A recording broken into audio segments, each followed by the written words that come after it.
नमस्कार दोस्तों, आपका स्वागत है एक बार फिर से मेरे यूट्यूब चैनल पे। आज की जो क्लास होने जा रही है बहुत ही महत्वपूर्ण क्लास है, सामाजिक स्तरीकरण तथा विभेदीकरण। बहुत सी स्टूडेंट्स को इसमें क्या है परेशानी होती है कि इसमें क्या डिफरेंस है, इसको कैसे डिफरेंशिएट किया जाए। तो आज हम इस वीडियो के माध्यम से, इस क्लास के माध्यम से इन 2 टर्म्स को क्या है क्लियर करेंगे और आपको आगे से इसमें कोई कठिनाई नहीं होगी। और मैं आपको बता दूँ जो आप सभी का एग्ज़ाम हुआ है यूजीसी नेट का, तो मुझे आशा है आप सभी का एग्ज़ाम बहुत अच्छा होगा और उससे रिलेटेड मैंने एक्सपेक्टेड कट ऑफ जो लेकर आया हूँ, वो मेरे यूट्यूब चैनल पे पड़ी है वीडियोज़, उसको आप देख सकते हैं। और जो मैंने एक्सपेक्टेड कट ऑफ बताई है, उससे ज़्यादा मुझे लगता नहीं है कि वो कट ऑफ जाएगी, उसके आसपास ही कट ऑफ रहेगी। कोई यूट्यूबर बहुत से यूट्यूबर क्या है 230 प्लस अनरिजर्व्ड के लिए बता रहे हैं, 235 प्लस अनरिजर्व्ड के लिए बता रहे हैं। तो मैं आपको बता दूं 220 के आसपास जो मैंने आपको कट ऑफ बताई थी, उसके आसपास ही कट ऑफ चलेगी। और आज की क्लास हम शुरू करते हैं। सामाजिक स्तरीकरण क्या होता है? भूविज्ञान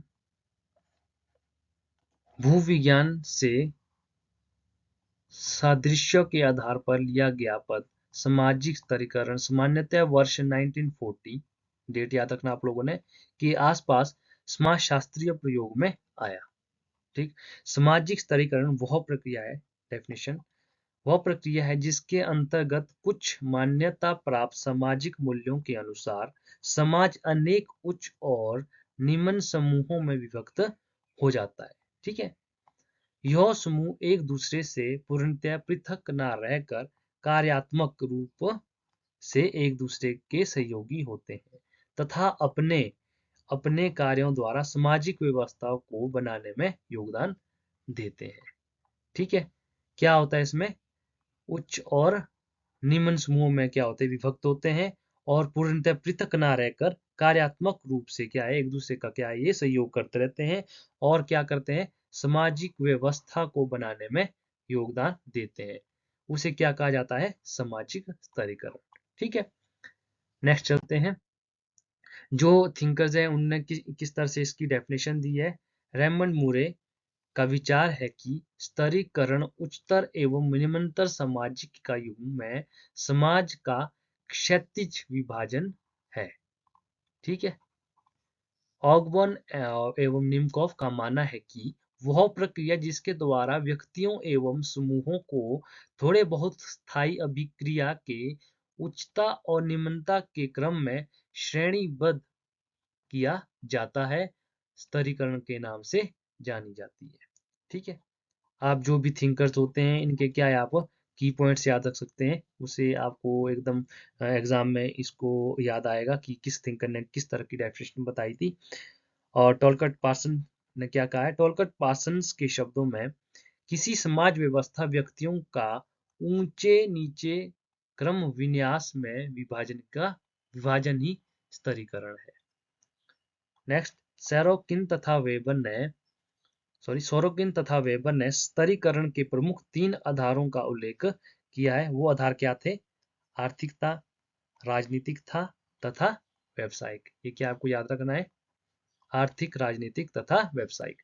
जबकि कार्ल मार्क्स केवल आर्थिक आधार को महत्वपूर्ण मानते हैं जिसके आधार पर 2 वर्ग पनपते हैं। वो 2 वर्ग क्या थे?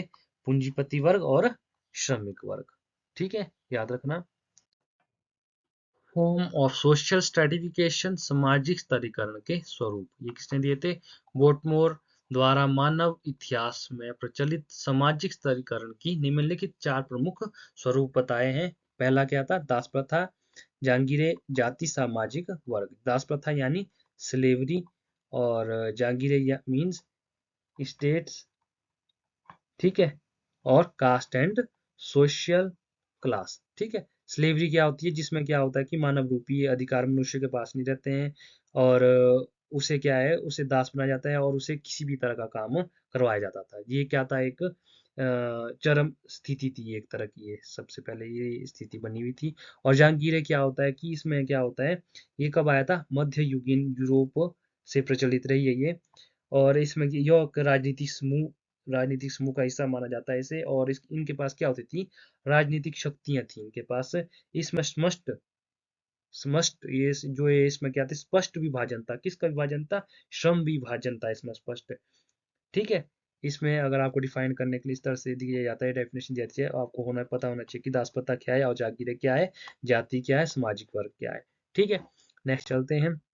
मैकाइवर और पेज के अनुसार सामाजिक स्तरीकरण की 3 विशेषताएं निम्नवत है।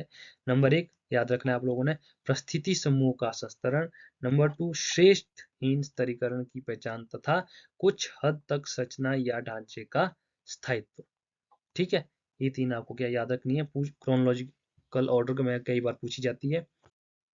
सामाजिक स्तरीकरण के सिद्धांत, थ्योरी ऑफ सोशल स्ट्रेटिफिकेशन। ठीक है, स्तरीकरण के प्रकार्यवादी सिद्धांत के प्रतिपादक कौन थे, किंग्सले डेविस और मूर थे। उन्होंने इस सिद्धांत का प्रतिपादन अपने लेख सम प्रिंसिपल ऑफ स्ट्रेटिफिकेशन में किया। स्तरीकरण का संघर्षवादी सिद्धांत, कार्ल मार्क्स, कोजर एंड डेरेनडॉर्फ आदि प्रमुख है, याद रखना मोस्ट इंपॉर्टेंट। शक्ति और सामाजिक स्तरीकरण का आधार मानने वाले सी राइट मिल्स, गोल्डहैमर तथा शिल्स प्रमुख हैं। मैक्स वेबर सामाजिक स्तरीकरण के निर्धारण में आर्थिक कारकों के साथ क्या करते हैं, सत्ता एवं शक्ति को महत्वपूर्ण मानते हैं। ठीक है, वेबले ने अपनी पुस्तक, जो इनकी महत्वपूर्ण पुस्तक थी, वो कौन सी थी, द थ्योरी ऑफ लेस्यू क्लास। ठीक है, मैं क्या किया था इन्होंने, क्या इसमें क्या किया था इन्होंने, विलासी जो विलासी वर्ग के सिद्धांत के द्वारा समाज को 2 वर्गों में क्या किया था, विभाजित किया था। विलासी वर्ग के सिद्धांत को 2 वर्गों में विभाजित किया था। ठीक है, याद रखना। नेक्स्ट, वार्नर वर्ग निर्माण में सम्मान तथा परिस्थिति समूह को महत्वपूर्ण मानते हैं। मोस्ट इंपॉर्टेंट पूछा जाता है ये भी। अब देख लीजिए, सोशल डिफ्रेंसिएशन क्या होता है, सामाजिक विभेदीकरण क्या होता है, इसकी जो डेफिनेशन है इसे समझें। सामाजिक विभेदीकरण वह प्रक्रिया है जिसके द्वारा व्यक्तियों और समूहों की विभिन्नता कुछ मूर्त आधारों पर स्पष्ट होती है। क्या बोल रहे हैं, किसके आधार पर होती है, मूर्त आधारों पर। मूर्त यानी जो हमें दिखाई दे। जैसे यदि एक समूह में सभी व्यक्ति आयु, लिंग, संपत्ति, धर्म, प्रजाति, शिक्षा अथवा भाषा आदि के आधार पर अनेक वर्गों में विभाजित है, लेकिन इन आधारों पर बने समूहों के बीच किसी तरह की उच्चता अथवा निम्नता की भावना ना हो, ये याद रखना है। ठीक है, इसमें क्या होता है, वर्ग तो विभाजित होते हैं, लेकिन इन आधारों में बने समूह के बीच किसी भी तरह की उच्चता और निम्नता की भावना इसमें क्या होती है, नहीं होती है। ठीक है, नेक्स्ट चलते हैं।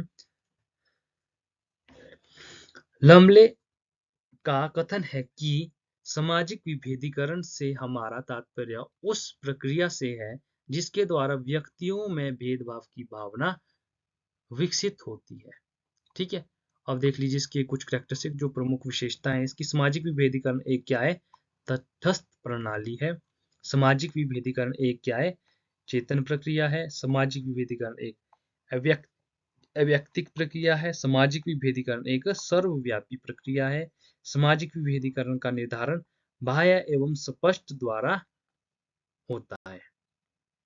ठीक है, नेक्स्ट चलते हैं। Distinctions between stratification and differentiation, स्तरीकरण तथा विभेदीकरण में क्या अंतर है। सामाजिक स्तरीकरण की व्यवस्था का संबंध विशेषतः पक्षपातपूर्ण मनोवृत्तियों और प्रतिष्ठा की धारणा से है, परंतु सामाजिक विभेदीकरण केवल उन्हीं आधारों पर होता है जिन्हें स्पष्ट रूप से देखा जा सकता है। ठीक है, ये डेफिनेशन में भी हमें समझ आ गया था। नेक्स्ट, सामाजिक स्तरीकरण की प्रक्रिया व्यक्तिक है, जबकि सामाजिक विभेदीकरण क्या है, अव्यक्तिक है, याद रखना। ठीक है, सामाजिक स्तरीकरण का संबंध उपयोगिता से है, जबकि सामाजिक विभेदीकरण उपयोगिता के आधार पर नहीं किया जाता है। ठीक है, इनसे भी आपको और ज्यादा क्लियर होगा ये। आशा है आप सभी को ये 2 जो टर्म है ये समझ आ चुकी होगी। इस तरह से मैं आप सभी को आगे भी जो भी आपके लिए जो कॉम्प्लेक्स टर्म्स होती है उनको लेकर आऊंगा। बाकी थैंक यू, आप सभी का धन्यवाद वीडियो को देखने के लिए। वीडियो अच्छी लगी तो लाइक शेयर एंड सब्सक्राइब करना ना भूलें। Thank you and have a nice day.